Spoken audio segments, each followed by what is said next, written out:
시청자 여러분 안녕하십니까? 뉴스9 윤정호입니다. 닷새간의 설 연휴 마지막 날 마무리 잘 하고 계십니까? 이번 명절 밥상머리 화두 가운데 가장 논란이 됐던 게 부동산 문제가 아니었을까 싶은데요. 연휴 내내 이어진 이 대통령의 부동산 관련 메시지가 한몫했을 듯 합니다. 이재명 대통령은 오늘도 야당 대표를 정면으로 겨냥한 듯한 표현으로 다주택자들에 대한 특혜를 환수하겠다는 의지를 재확인했습니다.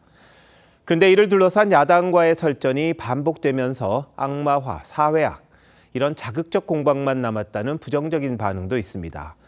논란이 깊었던 만큼 뭔가 생산적인 성과라도 얻었으면 합니다. 이 대통령이 오늘은 어떤 메시지를 내놓았는지 최민식 기자가 먼저 보도합니다. 이재명 대통령이 오늘 새벽 SNS에 올린 글입니다. 시장경제 체제에서 다주택 보유 자체를 사회악이라 비난할 수는 없다며 정치가 투기를 조장했다면 이야말로 문제라고 했습니다. 어제 국민의힘 장동혁 대표가 다주택자를 무조건 사회악으로 규정하는 모습이 애처롭다고 지적한 데 대한 반박 차원으로 풀이됩니다. 이 대통령은 또 시골집, 소멸위험 지역의 세컨하우스 같은 건 누구도 문제 삼지 않는다고 했는데 장 대표가 자신에 대한 다주택 공격에 노무가 사는 시골집 사진을 올린 걸 겨냥한 겁니다. 이 대통령은 모든 다주택자가 다 문제는 아니라면서도 바람직하지 않은 다주택 보유에 대해선 특혜를 없애겠다며 규제 확대 기조를 재확인했습니다. 다만 바람직하지 않은 다주택과 정당한 다주택의 경계가 현실적으로 모호할 수 있다는 점에서 정밀한 정책 설계가 관건이 될 전망입니다. 민주당은 전체 상임위원회를 비상입법 체제로 전환한다며 이른바 민생입법에 속도를 내겠다고 했습니다. 부동산 투기도 반드시 근절해서 부동산에 고여있는 자금이 생산적 투자로 이어지는 머니 무브를 이끌겠습니다. 이 대통령의 부동산 정책을 비판한 장 대표를 향해선 정작 본인이 자극적인 언어로 국민을 갈라치고 있다고 지적했습니다. TV조선 최민식입니다. 다주택자가 다 문제는 아니라는 이 대통령 메시지에 국민의힘이 언제는 악마화하더니 이제와 말을 바꾼다고 비판했습니다. 연일 대통령과 공방을 벌이고 있는 장동혁 대표는 또다시 노무의 말을 전한다며 대통령을 겨냥했습니다. 정치권 공방이 정책 대결이 아닌 네거티브로 변질되는 모습인데 계속해서 고승영 기자입니다. 국민의힘 장동혁 대표는 대통령의 SNS에 답하느라 명절 내내 핸드폰을 달고 있었더니 노모에게 핀잔을 들었다는 취지의 글을 SNS에 올렸습니다. 이재명 대통령이 연일 부동산 관련 SNS 메시지를 내고 있는 걸 겨냥한 겁니다. 날이 풀리면 서울에 50억짜리 아파트를 구경 가기로 했다는 노모의 말도 전했는데 어제 퇴임 후 50억 시세 차익이 예상되는 분당 재건축 로또를 갖고 계시지 않느냐고 한 데 이어 또다시 이 대통령 소유의 아파트를 겨냥한 걸로 해석됐습니다.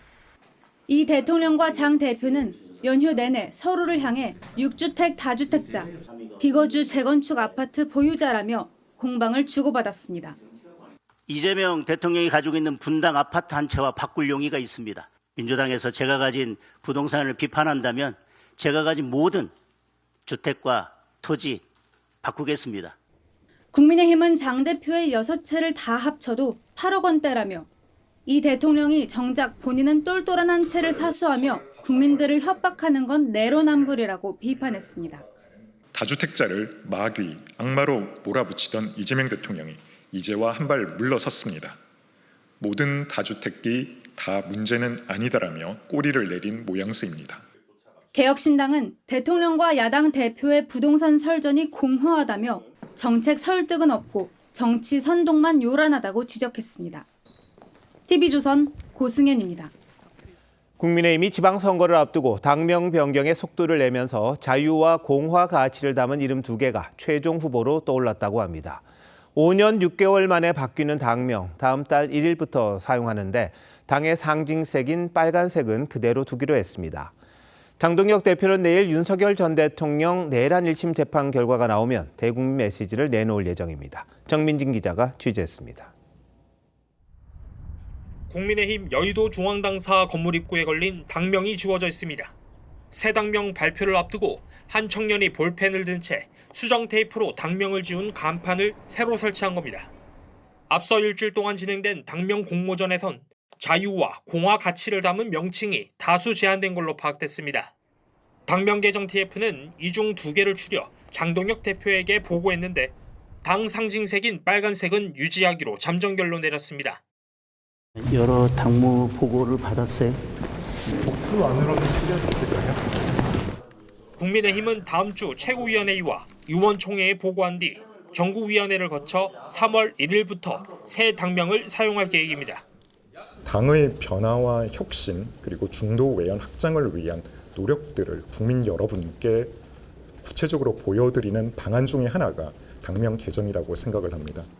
장 대표는 오늘 윤석열 전 대통령의 내란 재판 1심 선고 이후 대응 방안도 논의한 것으로 알려졌습니다. 장 대표 측은 기존 비상계엄 사과를 넘어선 진전된 입장을 내놓을 것이라며 표현과 수위를 놓고 고심 중이라고 전했습니다. 장 대표가 내일 내놓을 윤 전 대통령 관련 입장의 수위에 따라 향후 당명 개정 등 새신 움직임의 효과가 달라질 거란 전망이 나옵니다. TV조선 정민진입니다.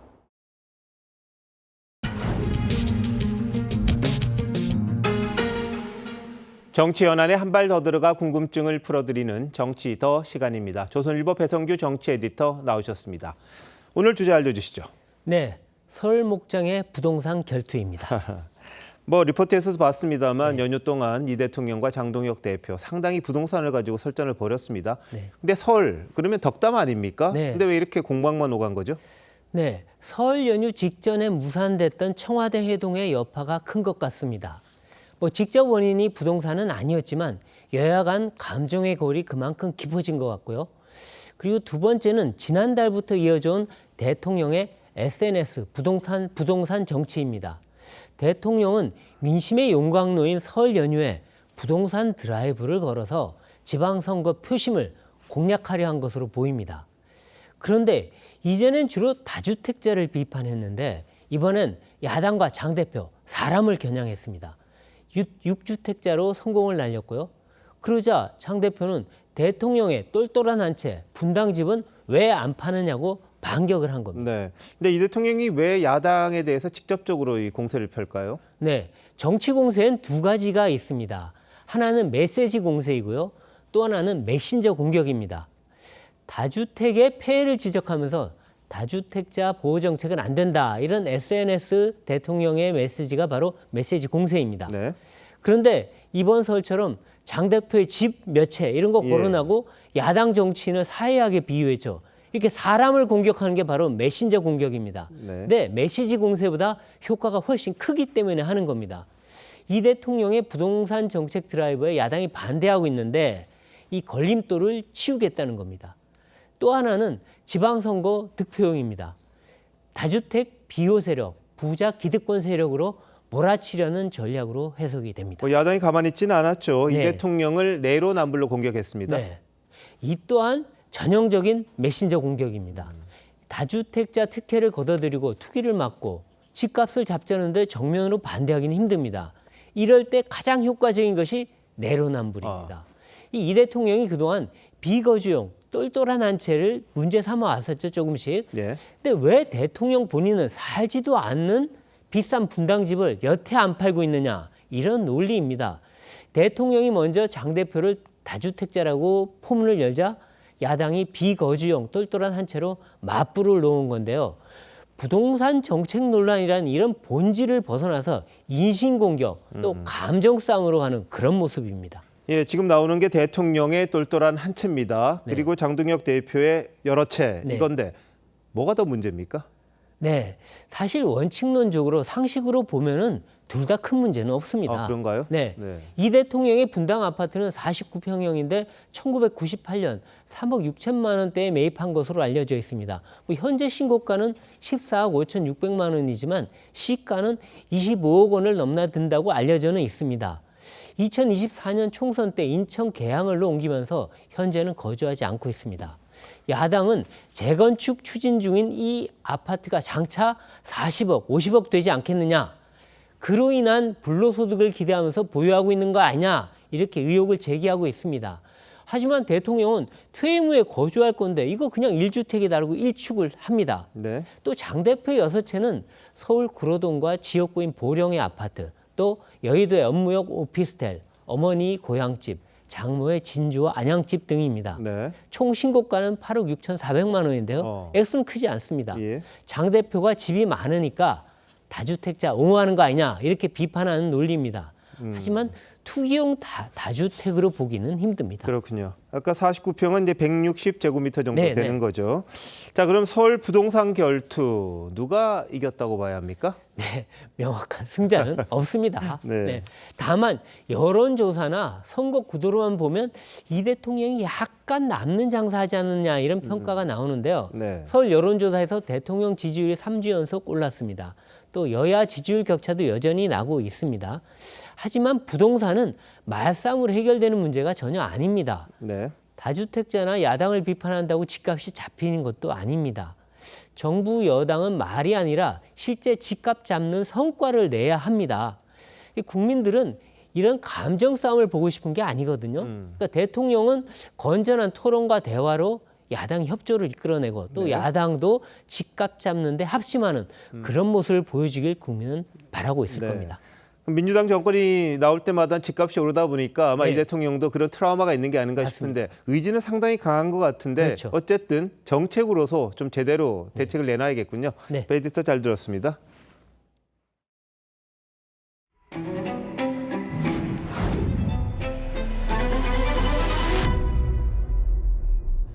선거철이 다가오면서 여야를 막론하고 우후죽순 정치인들의 출판 기념회가 열리고 있습니다.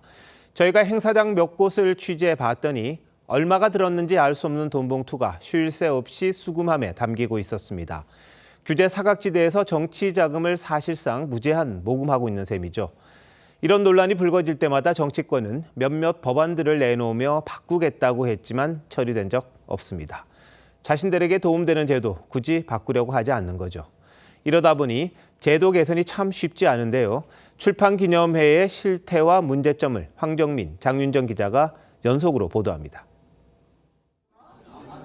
축하 화환과 깃발들이 길게 늘어서 있습니다. 그 끝에는 책 판매대가 있고 행사 관계자들은 현금이 든 봉투를 쉴 새 없이 받고 있습니다. 지방선거 출마 예정인 한 여당 의원의 출판 기념회장이 인파로 북적입니다. 책 한 권에 얼마나 할까? 네, 현금으로요. 5만 원짜리 지폐를 내도 거스름돈은 받을 수 없습니다. 혹시 거스를 수가 있어요? 거스를 수가 있어요? 아, 그래요? 넣어주셔도 되고요. 출판이다 보니까. 카드 결제도 가능하지만 대부분 현금을 더 선호하는 분위기입니다. 혹시 카드 이런 건 안 돼요? 다른 출마 예정자 출판 기념회 풍경도 비슷합니다. 얼마가 들었을지 모를 봉투를 내고 한꺼번에 여러 권씩 책을 받아가는 참석자들도 많습니다. 한 야당 정치인의 지역구 출판 기념회장에도 유력 인사들이 몰려 새를 과시하고 수금함은 어느새 돈 봉투로 가득 찹니다. 야, 이거 넘친다. 야, 넘쳐. 이거 좀 큰 걸로 해야지. 봉투를 넣은 뒤엔 방명록에 이름과 소속기관 등을 적어 흔적을 남기느라 바쁩니다. 다들 축하해줘. 책에 나왔으니까 또 와줘야지 또. 포털 사이트에서 검색되는 정치인 출판 기념회는 지난달 한 달 사이 80건이 넘습니다. 지방선거 출마자는 선거 90일 전인 다음 달 5일까지 출판 기념회를 열 수 있어서 당분간 곳곳에서 이 같은 모습이 반복될 전망입니다. 이렇게 모인 돈이 얼마나 되는지는 주최 당사자밖에 모릅니다. 정치 후원금과 달리 선관위의 수입과 지출 내역을 보고할 의무도 없기 때문입니다. 모금 한도도 정해져 있지 않습니다.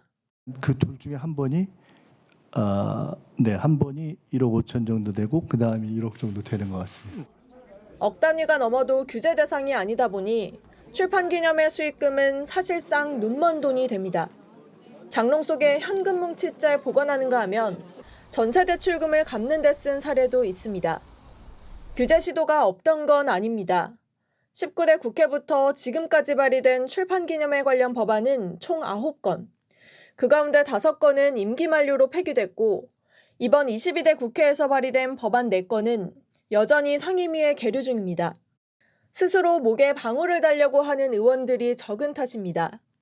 지난해 6월 모금 형식의 출판기념회를 금지하는 법을 발의한 국민의힘 조지현 의원은 의원 전원을 대상으로 서명운동에 나섰지만 정작 당내에서도 동참한 의원은 51명뿐이었습니다. 이 제도를 왜 지금 없애려고 하느냐라는 여러 의원님들의 어떤 질타는 그런 질타도 있었고 출판기념회를 염두에 두신 분들도 몇 분 계셨어요. 당내에도 사실은 설득을 해야 되는 거. 2014년 책 정가 판매 외에 금품 모금을 금지하는 공직선거법 개정을 한 차례 제안했던 선관위도 국회에서 논의가 진행된다면 지원하겠다는 원론적 입장만 반복하고 있습니다. 이에 당사자들의 짬짬이 속에 사실상 수금 창구로 전락한 정치인들의 출판기념회는 여전히 성업 중입니다. TV조선 장윤정, 황정민입니다. 12.3 비상계엄을 선포한 윤석열 전 대통령을 내란 혐의로 기소한 사건. 1심 선고가 내일 있습니다. 계엄 선포 443일 만인데요. 선고 전 과정은 실시간으로 보실 수 있습니다. 어떤 식으로 선고가 진행될지 먼저 송무빈 기자가 보도합니다. 윤석열 전 대통령의 내란 혐의 1심 선고는 내일 오후 3시 서울중앙지법 417호 형사대법정에서 진행됩니다. 2월 19일 목요일 15시 오후 3시에 이 법정에서 합니다.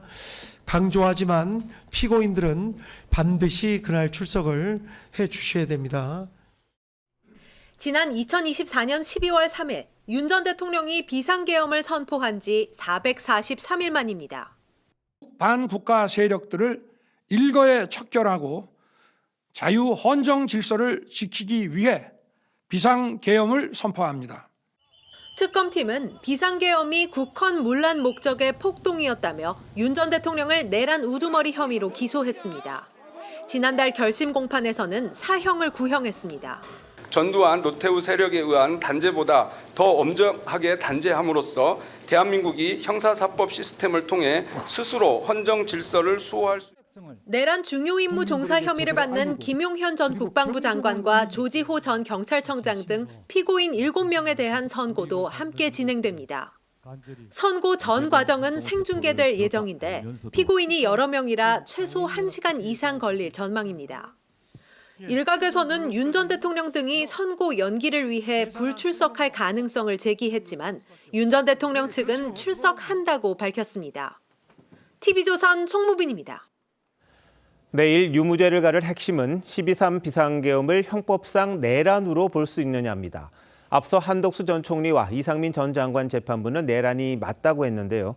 윤 전 대통령 측은 대통령 권한이라고 주장하고 있습니다.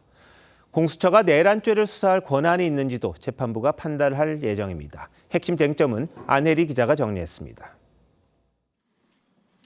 윤석열 전 대통령 측은 내란죄 수사권이 없는 공수처의 수사 착수가 불법이라며 공소기각을 주장해왔습니다. 수사권 없는 기관의 관할 쇼핑에 회계함 사법입법에 법을 어긴 체포영장 집행. 지난달 윤 전 대통령의 체포방해 혐의 1심 재판부는 공수처가 수사할 수 있다고 했습니다. 공수처는 피고인의 직권남용 권리행사 방해 및 내란 우두머리 혐의에 관하여 모두 수사권이 있습니다. 지기현 재판부도 유무죄 판단에 앞서 공수처 수사가 적법한지 먼저 밝힐 걸로 보입니다. 지 부장판사는 지난해 3월 윤 전 대통령 구속을 취소하면서 공수처의 내란죄 수사에 대해 관련 법령에 명확한 규정도 없고 대법원 판단도 없는 상태라며 의문을 표한 바 있습니다. 내일 유무죄를 가릴 핵심은 비상계엄을 내란으로 볼 수 있는지 여부입니다. 앞서 한덕수 전 총리와 이상민 전 장관의 1심 재판부는 12.3 비상계엄이 국헌문란 목적의 폭동이었다고 했습니다. 국헌을 문란하게 할 목적으로 한 지방의 평온을 해할 정도의 위력이 있는 폭동, 즉 내란 행위를 일으켰다고 판단된다. 반면 윤 전 대통령 측은 계엄 선포가 대통령의 정당한 권한이자 통치 행위였고 군 투입은 질서 유지 목적이었다는 입장입니다. TV조선 안혜리입니다. 여당이 밀어붙이고 있는 재판소원법을 놓고 대법원과 헌법재판소 간의 충돌이 이어지고 있습니다. 연휴 직전 헌재가 위헌이 아니라고 한 데 대해 연휴 마지막 날인 오늘 대법원이 반박 자료를 다시 냈습니다. 대법원은 특히 헌재를 정치적인 재판기관이라고까지 규정했습니다. 이나라 기자의 보도입니다. 여당은 지난 11일 재판소원을 허용하는 내용의 헌법재판소법 개정안을 국회 법사위에서 통과시켰습니다. 재판소원은 위헌이라는 대법원의 주장이 받아들여지지 않은 겁니다. 저희는 위헌이라는 입장입니다. 101조 규정에 따르면 그 대법원을 정점으로 하는 최고법원으로 하는 사법부가 사법권을 가지고 법사위 통과 이틀 만인 지난 13일 헌재는 입장문을 통해 재판소원이 위헌이라는 대법원 주장을 반박했습니다. 닷새 만인 오늘 대법원이 재반박에 나섰습니다. 대법원은 헌법은 1987년 헌재를 신설하면서 재판소원을 허용하지 않았다고 했습니다. 그러면서 헌법재판소는 태생적, 제도적으로 정치적인 재판기관이라며 법원의 재판은 국민의 권리와 의무에 직접적인 영향을 미치기 때문에 독립성과 중립성 보장이 필요하다고 했습니다. 또 헌법 규정과 재판소원 사유가 모두 추상적이라며 패소 당사자들이 기본권 침해를 주장하며 재판소원을 해 사심제의 희망 고문과 소송 지옥에 빠지게 될 것이라고 했습니다. 대법원은 헌재가 충분한 논의와 검토 없이 급박히 제시한 의견에 따라 법안이 통과된 상황이라며 충분한 공론화와 수기가 필요하다고 덧붙였습니다. TV조선 이나라입니다. 벌써 설 연휴 마지막 날입니다. 아쉬움을 뒤로하고 서울로 향하는 차량이 몰리면서 도로 곳곳이 정체였습니다. 밤 늦게나 완전히 풀린다고 하는데 서울요금소에 저희 취재기자 나가 있습니다. 이미영 기자, 지금 정체는 어느 정도인가요? 네, 지금 이곳 서울요금소에선 차들이 막힘없이 달리고 있습니다. 아침 7시쯤 시작됐던 귀경길 정체는 낮 3시쯤 정점을 찍고 점차 풀리고 있습니다.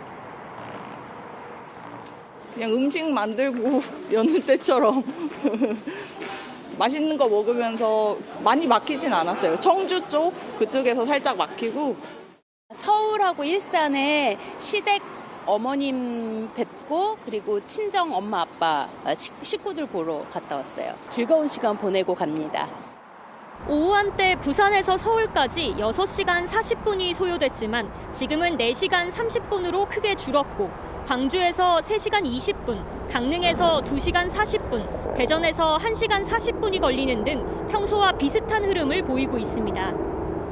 다만 여전히 일부 구간에서는 차들이 속도를 내지 못하고 있습니다. 중부 내륙 고속도로 감곡 부근에선 양평 방면으로 차량이 줄지어 이동 중이고 경부고속도로 기흥 동탄 부근을 지나는 차들도 가다서다를 반복하고 있습니다. 한국도로공사는 오늘 하루 전국에서 차량 485만 대가 이동할 걸로 전망했는데요.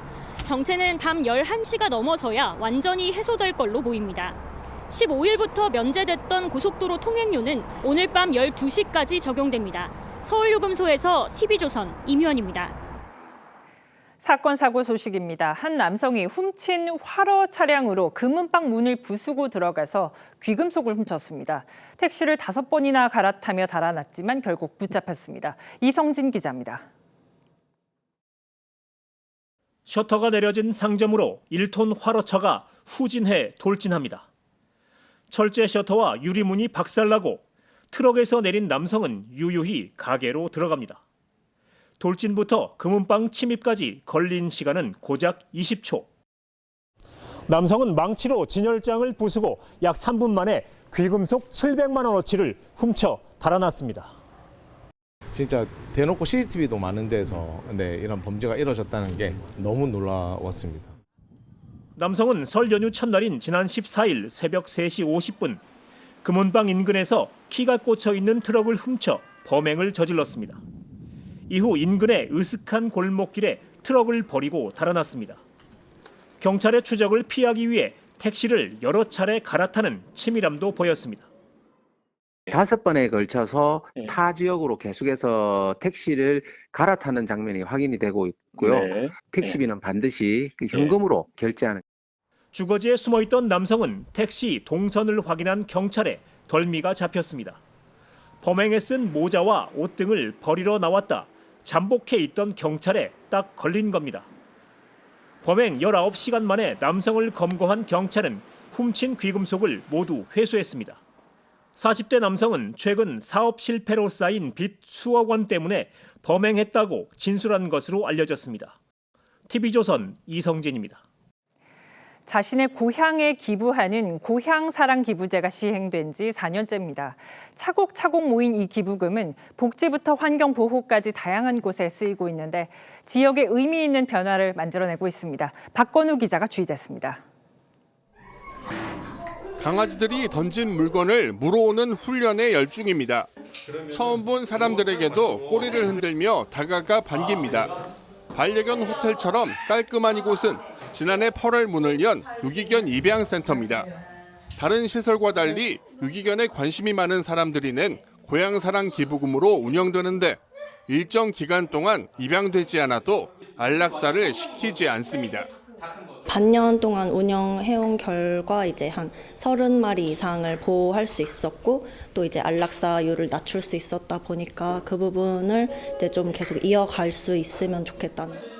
입소문이 나면서 7개월 동안 3,000명 넘게 방문했고 27마리가 새 가족을 만났습니다. 다치거나 아픈 애들이어도 사람 품은 되게 좋아하는 애들이어서. 제주도는 고향사랑 기부금으로 남방 큰 돌고래 보호를 위한 해양 환경 정화 운동을 하고 있습니다. 지난해 전국에서 가장 많은 100억 원 이상을 모았는데 올해는 전망대를 설치할 계획입니다. 전망대가 있다면 편하게 볼 수 있고 안전하고 굉장히 좋을 것 같습니다. 전남 신안군은 낙도 주민들의 발휘되고 있는 낡은 버스를 새 전기 버스로 교체하는데 고향사랑 기부금을 활용할 계획입니다. 바꾸면 아무래도 지금보다 더 좋지 않을까 싶었습니다. 경유차 같은 경우 매연 문제가 있으니까. 경남 합천군은 고향사랑 기부금으로 노인 활동 보조기를 지원해 주민들의 호응을 얻는 등 애향심이 고향을 바꾸고 있습니다. TV조선 박건우입니다. 이런 가운데 아프리카 돼지열병과 조류독감 같은 가축 전염병이 전국적으로 유행하고 있습니다.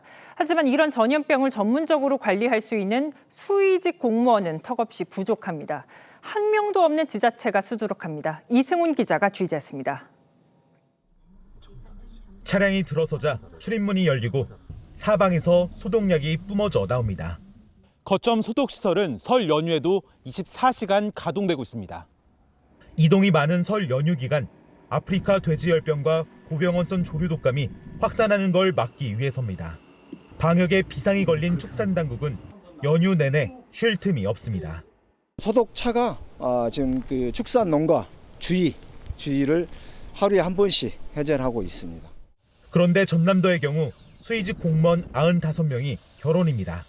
정원의 절반 넘습니다.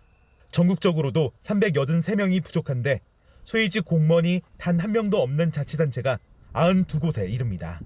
방역의 전문성과 연속성이 떨어질 수밖에 없습니다.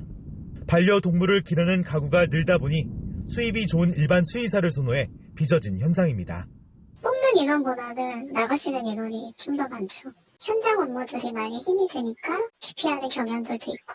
오는 4월엔 공중방역 수의사 120여 명의 복무도 일제히 끝나 가축방역 인력난은 더 가중될 전망입니다. TV조선 이소은입니다.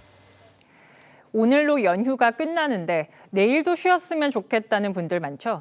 근무 시간을 줄인다며 정부가 주 4.5일제를 추진하고 있는데 이를 먼저 실험적으로 도입하는 회사들이 있습니다. 박재훈 기자가 찾아가 봤습니다. 68명이 일하는 웹툰 제작 업체입니다. 지금까지 500편 넘는 작품을 만들어 일부는 드라마로 제작되는 등 성과를 냈습니다. 하지만 마감 때마다 야근이 반복돼 일을 그만두는 직원들이 적지 않습니다. 8시간 안에 작업을 끝내기가 어려워요. 그래서 사실 야근도 많고 그리고 주말 근무도 많고. 노사가 머리를 맞댄 끝에 찾은 방법은 주 4.5일제. 다음 달부터 하루 1시간씩 근무 시간을 줄여 주 35시간 일하기로 한 겁니다. 정부 시범 사업 참여를 통해 임금은 그대로 유지하는 조건입니다. 좀 직원들도 편하게 일을 하고 그리고 또 좋은 인재들도 좀 더 많이 영입할 수 있고. 일과 삶의 균형, 워라밸이 좋아지면 채용 지원자가 늘어난다는 사례도 보고되고 있습니다. 다만 아직 영세 사업장엔 그림의 떡이란 평가도 나옵니다. 올해 정부의 주 4.5일제 시범 사업 예산은 276억 원. 200여 업체만 지원할 수 있는 규모이기 때문입니다. 중소기업 거래처들은 저희보다 이 프로젝트를 늦게 접하게 되면 저희 회사를 보면서 또 다른 상실감을 가지겠죠. 단순히 업무 시간을 줄이는 데 그치지 않고 업무 자동화와 AI 도입 등을 통해 생산성을 높이는 방안을 강구해야 한다는 지적도 나옵니다. TV조선 박재훈입니다. 노후 안전판이죠. 주택연금에 다음 달부터 가입하면 기존 가입자보다 수령액이 늘어납니다. 실거주가 아니어도 불가피한 사유가 있다면 가입할 수 있습니다. 자세한 내용은 이정현 기자가 정리했습니다. 4년 전 주택연금에 가입한 73살 김병복 씨. 국민연금과 개인연금에 매달 약 130만 원을 더 받으면서 풍족한 노후를 보내고 있습니다. 확정적으로 정해진 날짜에 이렇게 급여 형식으로 꼬박꼬박 연금이 들어오니까 굉장히 안정적으로 생활을 할 수 있죠. 55세 이상으로 공시가 12억 원 이하 주택을 갖고 있으면 가입할 수 있는 주택연금.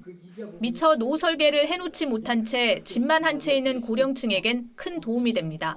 애들한테 돈 얘기하면은 벌써 얼굴이 내가 혼자 마음 편하게 사는 게 좋지. 다음 달 가입자부터 평균 수령액도 늘어납니다. 가령 72살 가입자가 4억 원짜리 집을 맡기면 매달 129만 원에서 133만 원이 됩니다. 전체 가입 기간으로 치면 약 850만 원을 더 받습니다. 주택금융공사가 떼가는 초기 보증료는 집값의 1.5%에서 1%로 낮아집니다. 6월부턴 가입할 때 실거주해야 했던 조건도 완화됩니다.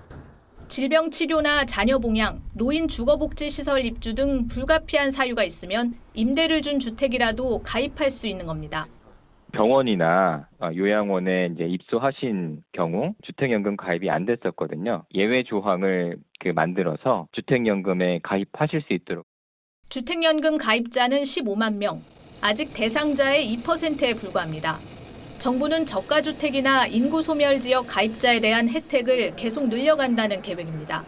TV조선 이정현입니다. 연휴 마지막 날에 백화점과 마트는 세뱃돈을 쓰려고 온 꼬마 손님들로 북적였습니다. 마침 새 학기가 다가오면서 할인 행사도 많았습니다. 신유만 기자가 둘러봤습니다.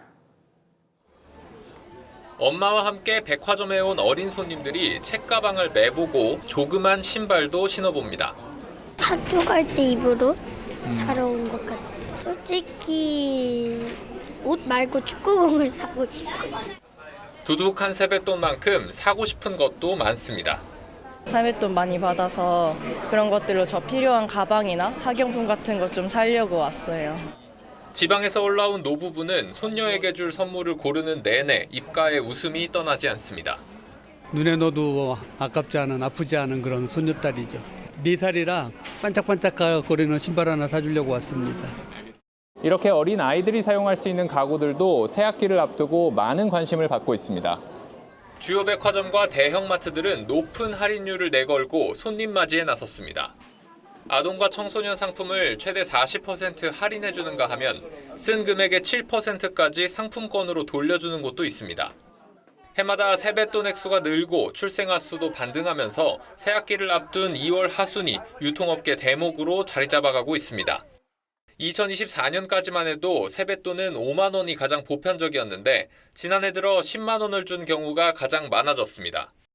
SNS에 세뱃돈으로 장난감이나 책, 옷 등을 샀다며 자랑하는 게시물도 넘쳐납니다. 새학기에 들뜬 꼬마 손님 덕에 업계도 활기를 띠고 있습니다. TV조선 신유만입니다. 설 명절에 아이들이 받은 세뱃돈을 그저 용돈이라고 생각하기 쉬운데요. 경우에 따라 증여세 대상이 될 수 있습니다. 기준이 뭔지 황병준 기자와 따져보겠습니다. 황 기자, 원칙적으로 봤을 때 세뱃돈은 증여세 대상입니까? 원칙적으로는 아닙니다. 국세청에 따르면 생활비와 교육비, 축하금 그리고 명절에 받은 용돈은 증여세 과세 대상에서 제외됩니다. 단 조건이 붙습니다. 사회통념상 인정되는 이라는 부분이죠. 아무리 세뱃돈이라고 해도 금액이 사회통념을 넘어설 경우 큰 돈을 줘서 재산을 이전할 목적이 뚜렷한 경우 판단이 달라질 수 있다는 얘기입니다. 통념이란 단어가 참 애매모호한데 정확히 얼마까지 줘야 하는지 이런 기준이라도 나와 있습니까? 세법 전문가들에게 물어봤습니다. 가정마다 경제적인 사정이 다르기 때문에 구체적인 상한선을 정하는 데엔 무리가 있다고 했습니다. 다만 증여세법상 미성년자가 엄마나 아빠, 할머니, 할아버지로부터 10년 동안 받은 돈이 2천만 원까지는 공제되기 때문에 세뱃돈도 10년 합산 2천만 원이 기준이다. 같은 이유로 사촌이나 혈족 등에게 받을 땐 1,000만 원까지다라는 의견이 있고요. 돈을 줄 때 과세 최저 한도인 50만 원 아래면 안전하다는 의견도 있습니다.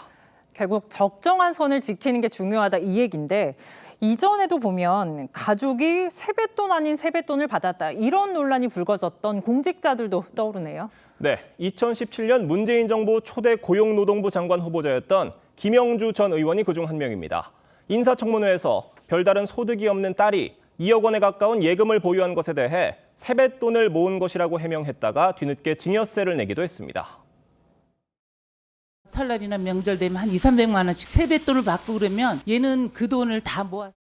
박근혜 정부에서 검찰총장을 지낸 김진태 전 총장도 인사청문회 당시 20대 자녀들이 보유한 7천만 원대 재산에 대해 증여한 돈 외에는 세뱃돈과 용돈을 차곡차곡 모은 곳이라고 해명해 논란을 빚은 바 있습니다. 네, 코스피가 높다 보니 이 부분도 궁금한데요.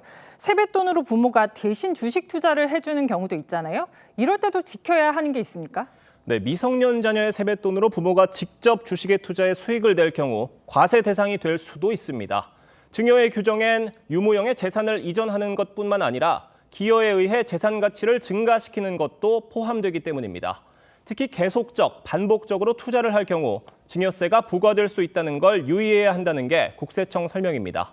이 때문에 미성년 자녀의 세뱃돈은 장기 투자에 사용하는 게 안전하다는 분석도 나옵니다. 반복적으로 거래하신 분들이 있어요. 그러면 그거는 계획적으로 줬다고 더 보는 게 쉽죠. ETF에다가 투자를 하고 돈을 넣어놨는데 20년 전에 주식을 샀어요. 그럼 그런 것을 갖다가 증여라고 보기는 어렵잖아요. 네, 아무리 가족 간의 정으로 오가는 돈이라고 해도 증여세 규정은 한번 꼼꼼히 보시는 게 좋을 것 같습니다.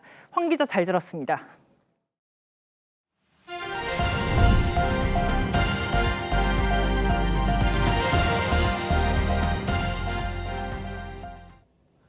북한 김여정이 무인기 침투에 대한 재발 방지책을 요구한 지 닷새 만에 정동영 통일부 장관이 화답했습니다. 비행 금지 구역 설정 등을 포함한 남북 간 9.19 군사합의 복원을 선제적으로 추진한다는 내용이 담겼는데 북한은 가만히 있는데 우리만 공중 정찰 자산을 묶어두는 이른바 안보 비대칭 상황이 나타날 수도 있습니다. 지선호 기자입니다. 무인기 사건과 관련해 정동영 통일부 장관이 지난 10일에 이어 또다시 유감을 표했습니다. 북측에 대해 공식적인 유감을 표하는 바입니다. 그러면서 물리적 충돌 방지와 군사적 신뢰 구축을 위해 비행 금지 구역 설정 등을 포함한 9.19 남북 군사합의 복원을 선제적으로 추진하겠다고 했습니다. 국방부도 일부 복원을 검토 중에 있다고 확인했습니다. 북한 김여정 부부장이 무인기 사태 재발 방지 대책을 촉구한 지 닷새 만입니다. 접경 지역 지자체와 협력을 강화하고 군사적 긴장 완화 조치 등을 다각적으로 추진해 나갈 것입니다. 2018년 체결했던 9.19 합의대로면 군사 분계선 동부 지역은 남북으로 각각 15km, 서부 지역은 남북 각각 10km에서 무인기 비행이 금지됩니다. 하지만 북한이 사실상 합의 전면 파기를 선언한 상황에서 우리의 공중 감시와 정찰만 비대칭적으로 축소될 수 있다는 우려가 나옵니다. 우리가 북한에 대해서 지금 거의 유일하다시피 하게 우세한 게 정찰 감시 역량과 그에 따른 정밀 타격 역량인데 북한이 무슨 도발을 할지 전혀 예측을 할 수가 없게 돼요. 국민의힘은 사실관계가 명확히 규명되지도 않은 시점에서 먼저 고개를 숙인 건 굴종 행위에 불과하다고 비판했습니다. 성일종 국방위원장도 사실상 자주국방 포기 선언과 다름없다고 지적했습니다. TV조선 지선호입니다. 트럼프 미국 대통령이 일본의 대미 투자 프로젝트 3개를 발표했습니다. 관세 협상에 따른 전체 790조 원 규모 가운데 일부였는데 우리나라에 대해서도 약속을 이행하려는 압박이 커질 걸로 보입니다. 김명우 기자입니다. 지난해 무역 협상으로 일본의 대규모 투자 약속을 받아낸 트럼프 대통령. As you know, in Japan it's 550 billion, South Korea is 350 billion now. That's up front. 현지 시각 17일 트럼프는 일본의 대미 투자금 790여조 원 가운데 첫 번째 투자 사업들을 직접 공개했습니다. 세계 프로젝트 규모가 52조 원에 달하는데 투자 대상지는 텍사스주의 석유 가스, 오하이오주의 발전시설, 조지아주의 핵심 광물시설 등 3곳입니다. 특히 오하이오주의 가스 발전소는 역사상 최대 규모가 될 것이라며 핵심 광물시설을 통해 외국 의존을 끝내겠다고 기대감을 드러냈습니다. 3곳 모두 트럼프의 정치적 기반인 러스트벨트 일대와 남부 지역에 집중돼 있습니다. 트럼프는 프로젝트가 관세 없이는 불가능했을 것이라며 자신의 관세 정책을 자화자찬하기도 했습니다. 앞서 트럼프는 일본의 투자 지연에 강한 불만을 표시했고 다카이시 총리가 워싱턴에 경제산업상을 급파해 1호 투자 안건을 논의해온 것으로 알려졌습니다. 일본이 1호 대미 투자 프로젝트를 확정한 만큼 미국의 한국에 대한 투자 압박도 커질 것으로 보입니다. TV조선 김명우입니다. 전 세계에서 반도체 인재 쟁탈전이 갈수록 치열해지고 있습니다. 이번에는 일론 머스크 테슬라 CEO가 한국 반도체 인재들에게 노골적으로 러브콜을 보냈습니다. 오현주 기자가 보도합니다. 테슬라 CEO 일론 머스크가 SNS에 태극기 이모티콘 16개를 나열하며 대량 생산 AI칩 개발 인재를 찾는다는 한국 테슬라의 채용 공고를 공유했습니다. 그러면서 한국에 있고 반도체 설계와 제조에서 일하고 싶으면 테슬라에 오라고 직접 구인 홍보에 나섰습니다. 반도체 분야, 특히 특정 국가 인력을 콕 집은 건 이례적인데 설계를 넘어 생산 역량까지 확보하는 테라팩 건설 구상과 맞닿아 있다는 해석이 나옵니다. It's still not enough. So I think we may have to do a Tesla Terafab. AI 붐으로 슈퍼사이클을 맞은 반도체 업계가 공격적으로 생산 설비를 늘리고 있는 데다 빅테크들까지 자체 칩 생산에 나서면서 인재 쟁탈전이 심화하고 있습니다. 미국 마이크론은 HBM 경쟁사인 삼성전자와 SK하이닉스 직원들에게 고액 연봉을 제시하며 수시로 경력 채용을 진행 중입니다.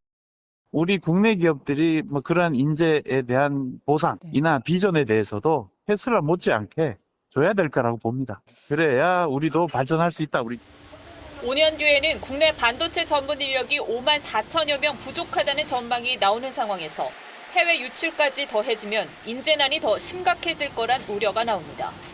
TV조선 오현주입니다. 미국과 이란이 핵 협상을 재개했지만 이번에도 합의에 이르지 못했습니다. 하지만 기본 원칙에는 공감대를 만들었습니다.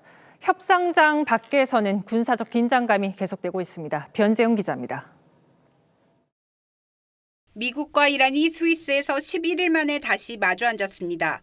3시간 30분간 이어진 협상의 구체적 내용은 공개되지 않았는데 이란은 긍정적이었다며 합의 초안도 곧 마련될 것이라고 밝혔습니다. میتونم بگم که ما در این دور نسبت به دور گذشته بحث‌های کاملا جدی مطرح شد و فضای سازنده 회담에서 이란은 최장 3년간 우라늄 농축 중단 등을 제안한 것으로 알려졌지만 협상 당일엔 호르무즈 해협에서 대규모 군사 훈련을 진행했습니다. دستگاه خطرناکی است. اما خطرناکتر از ناو اون سلاحی است که می‌تواند این ناو رو به قعر دریا 미국 측 대표단은 일부 진전이 있었다면서도 논의할 세부 사항이 많다는 입장입니다. I think they want to make a deal. I don't think they want the consequences of not making a deal. They want to make a deal. 이란 인근 해역에 핵 항공모함이 배치된 상황에서 미국은 대이란 작전을 전개할 가능성도 열어둔 것으로 전해졌습니다. 차기 협상은 아직 일정이 정해지지 않았는데 협상이 길어질수록 군사적 긴장감은 사그러들지 않고 있습니다. TV조선 변재영입니다.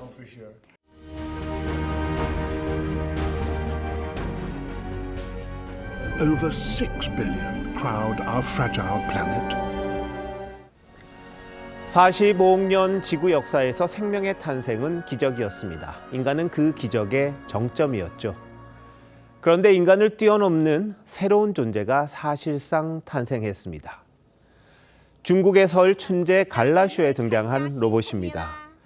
단순한 산업용 도구를 넘어 인간의 신체 능력을 그대로 따라합니다. 넘어졌다 즉시 균형을 잡고 취권 동작까지 자유자재입니다. 로봇 공학에서 가장 어렵다는 동적 평형 기술이 완성된 겁니다. 여기서 그치지 않습니다. I think we might have AI that is smarter than any human by the end of this year. 일론 머스크는 4년 뒤엔 인류 전체보다 더 똑똑한 범용 인공지능 AGI가 출현한다고 했습니다. 로봇에 장착하면 인간이 범접할 수 없는 로보 사피엔스가 탄생하는 거죠. 취권 로봇을 만든 왕싱싱 유니트리 CEO는 휴머노이드 로봇의 핵심은 인간을 위한 봉사라고 합니다. 하지만 문제가 그렇게 간단하진 않습니다. A robot cannot harm a human being. The first law of robotics. Right, but the third law states that a robot can defend itself. 1942년 SF 작가 아이작 아시모프가 내놓은 로봇 공학 3원칙. 인간을 해치지 말 것, 인간 명령에 복종할 것, 자신을 보호할 것. 이 원칙들 사이에 충돌이 생깁니다. 결국 영화에서도 중앙통제 AI 비키는 인류를 보호한다는 명분으로 인간의 자유를 통제합니다. 스티브 호킹은 AI가 인류 역사상 최대의 사건이지만 동시에 마지막이 될 수 있다고 했습니다. 인공지능과 로봇의 발전이 인류에게 해방을 줄까요? 아니면 불행의 씨앗이 될까요? 불이 음식을 익히지만 전쟁을 일으키고 원자력이 에너지가 되기도 하지만 히로시마를 만들기도 했습니다. 결국 빛의 속도로 발전하는 기술을 인류가 어떻게 다루느냐가 관건입니다. 기술보다 인간입니다. 2월 18일 윤종호 앵커 칼럼 로봇 바벨탑이었습니다.